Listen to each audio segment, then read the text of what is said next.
Assalamualaikum dan salam sejahtera. Bertemu kita kembali dalam kelas Matematik KSSM tingkatan 3.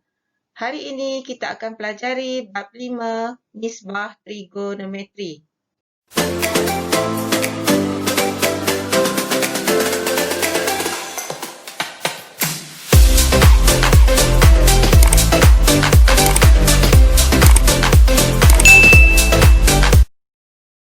Bahagian pertama Nisbah Trigonometri. Kita akan belajar sinus, kosinus dan tangent bagi sudut tirus dalam segitiga bersudut tegak. Standard pembelajaran kita hari ini ada 3. Yang pertama, mengenal pasti sisi bertentangan, sisi bersebelahan dan hipotenus dalam segitiga bersudut tegak. Yang kedua, melihat hubungan antara sudut tirus dan nisbah sisi segitiga bersudut tegak. Dan yang ketiga, kita akan melihat kesan perubahan saiz sudut terhadap nilai sinus, kosinus dan tangent. Cuba lihat gambar ini. Apa agaknya yang sedang dilakukan oleh juru ukur?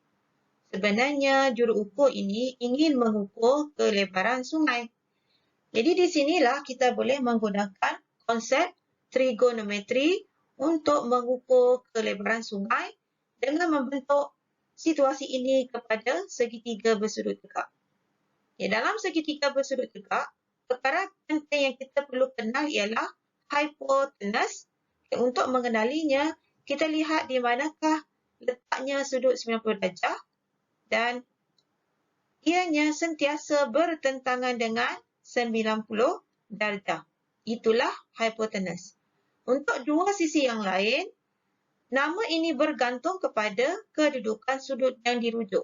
Sebagai contoh, jika sudutnya di sini, sisi yang menyentuhnya dikenali sebagai sisi bersebelahan.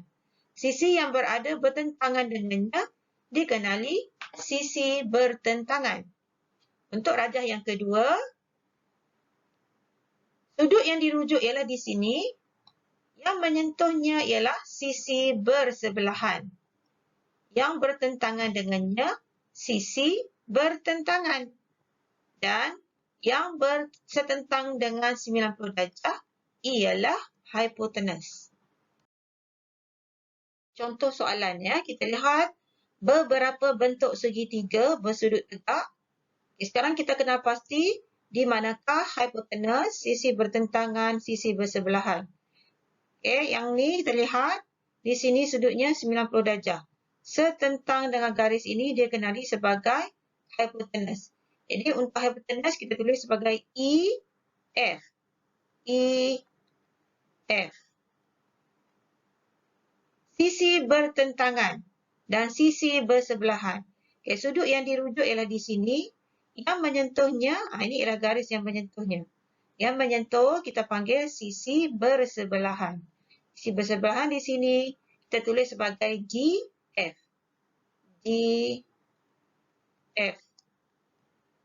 Manakala sisi yang satu lagi, ini ialah sisi bertentangan, kita tulis sebagai EG. EG. Contoh yang kedua, kita lihat pada D, 90 darjah di sini, setentangnya ialah R. Jadi R ialah hipotenus. Di sini hipotenus kita tulis sebagai R. Sudut yang terlibatnya di sini, sebelahnya ialah garis P. Sebelah bermaksud sisi bersebelahan. Jadi untuk sisi bersebelahan kita tulis sebagai P.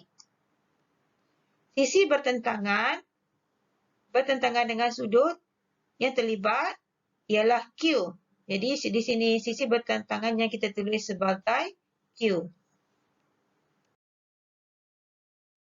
Sekarang kita lihat apakah hubungan antara sudut tirus dengan sisi segitiga bersudut tegak. Dalam bahagian tertera ini ada dua segitiga bersudut tegak, iaitu A, B, C dan A, D, E. Kedua-dua segitiga bersudut tegak ini adalah serupa dan nilai sudut tirusnya adalah sama. Bagi segitiga yang serupa, sisi yang sepadan adalah berkadaran. Dalam kes ini BC sepadan dengan DE. Manakala AB adalah sepadan dengan AD. Bagi sisi AC, ianya adalah sepadan dengan AE. Nisbah pasangan sisi yang serupa ini adalah sama bagi kedua-dua segitiga. Jadi untuk mencari sisi bertentangan dibahagikan dengan hipotenus, sisi ini dikenali sebagai sinus A. Sinus A. Bagi sisi bersebelahan dibahagikan dengan hipotenus dikenali sebagai cosinus A. Dan bagi sisi yang bertentangan dibahagikan dengan sisi bersebelahan dikenali sebagai tangent A. Murid-murid perlu menghafal cara mencari sinus, cosinus dan tangent. Kita boleh menghafal dengan cara mengingati perkataan penting bagi setiap bahagian ini. Umpamanya sinus A, kita ambil huruf S. Sisi bertentangan, kita ambil huruf T. Manakala hipotenus, kita ambil huruf H. Bagi cosinus A, cosinus kita ambil K. Sisi bersebelahan, kita ambil S. Dan hipotenus tadi kita ambil H. Untuk tangent, kita ambil T. Sisi bertentangan tadi kita ambil T. Sisi bersebelahan tadi kita ambil S. Jadi untuk mengingatinya, S bersamaan dengan T per H. Cosinus bersamaan dengan S per H. Tangent T bersamaan dengan T per S. Sinus tentang per hipotenus, kita boleh buat dengan perkataan saya tak hafal. Untuk mudah mengingati formula ini, sinus bersamaan dengan sisi bertentangan dibahagikan hipotenus. Ringkasannya saya tak hafal. Untuk mengingati cosinus sebelahan per hipotenus, K kita boleh gunakan perkataan kalau S saya, H hafal. Untuk tangent bersamaan dengan sisi bertentangan per sisi bersebelahan, kita boleh gunakan perkataan T, tentu tak susah. Murid-murid boleh menggunakan berbagai-bagai cara untuk mengingati formula ini. Terpulang kepada masing-masing.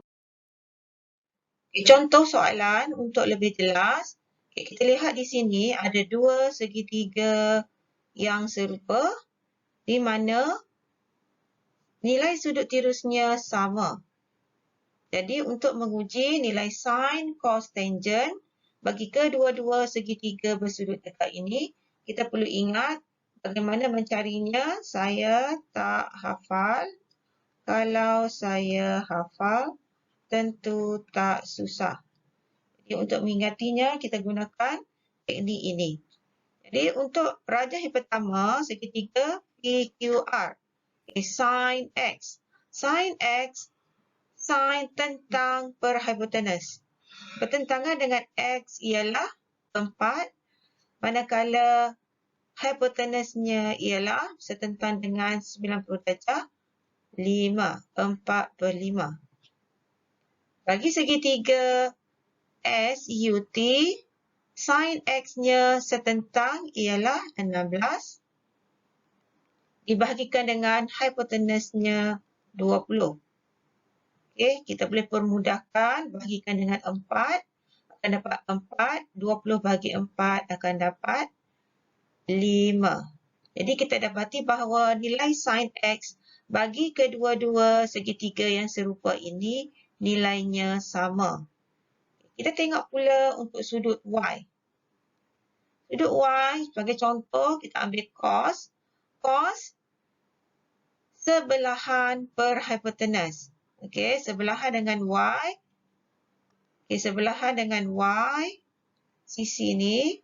Jadi 4 per sebelah, hipotenusnya setentang dengan 90 darjah ialah 5. Jadi 4 per 5. Untuk segitiga SUT, cos Y-nya sebelahan dengan Y ialah 16.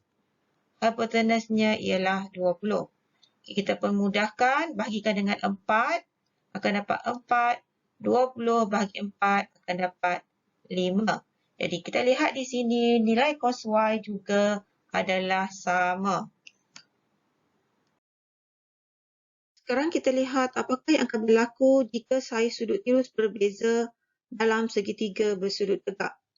Di sini kita lihat ada dua segitiga bersudut tegak dalam bulatan unit, iaitu OAB, OAP dan segitiga OBQ, di mana nilai sudut tirusnya ialah theta dan satu lagi ialah alfa. Kalau kita lihat di sini, nilai alfa, sudut alfa lebih besar daripada sudut theta. Jadi untuk mencari nilai sin alfa dan sin theta daripada raja ini, sin alfa, sin sisi setentang dibahagikan dengan hipotenus. Setentangnya ialah garis AP dibahagikan dengan hipotenus, tadi nilai jejarinya 1. Kerana bulatan unit ini jejarinya 1 bahagikan dengan 1. Untuk sin theta, setentangnya ialah BQ dan hipotenusnya ialah 1. Jadi AP dibahagikan dengan 1 bersamaan dengan AP, BQ dibahagikan 1 bersamaan dengan BQ.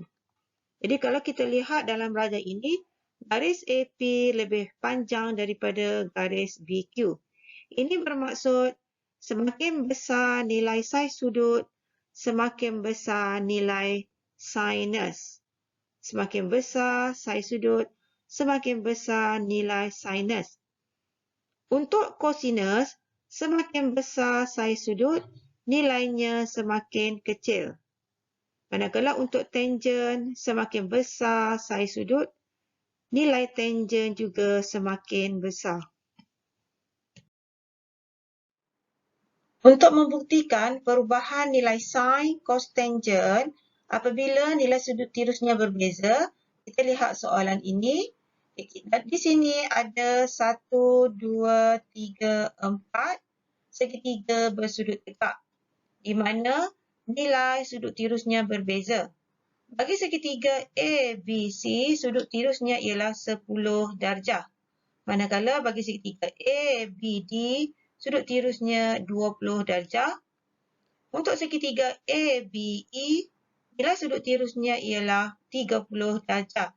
Dan akhir sekali untuk segitiga ABF, nilai sudut tirusnya ialah 40 darjah. Okay, kita akan lihat satu contoh, kita akan pilih tangen theta. Tangen theta dimulakan dengan tangen 10 darjah. Okay, tangen untuk mencarinya, tangen tentang persebelahan. Jadi untuk segitiga BAC,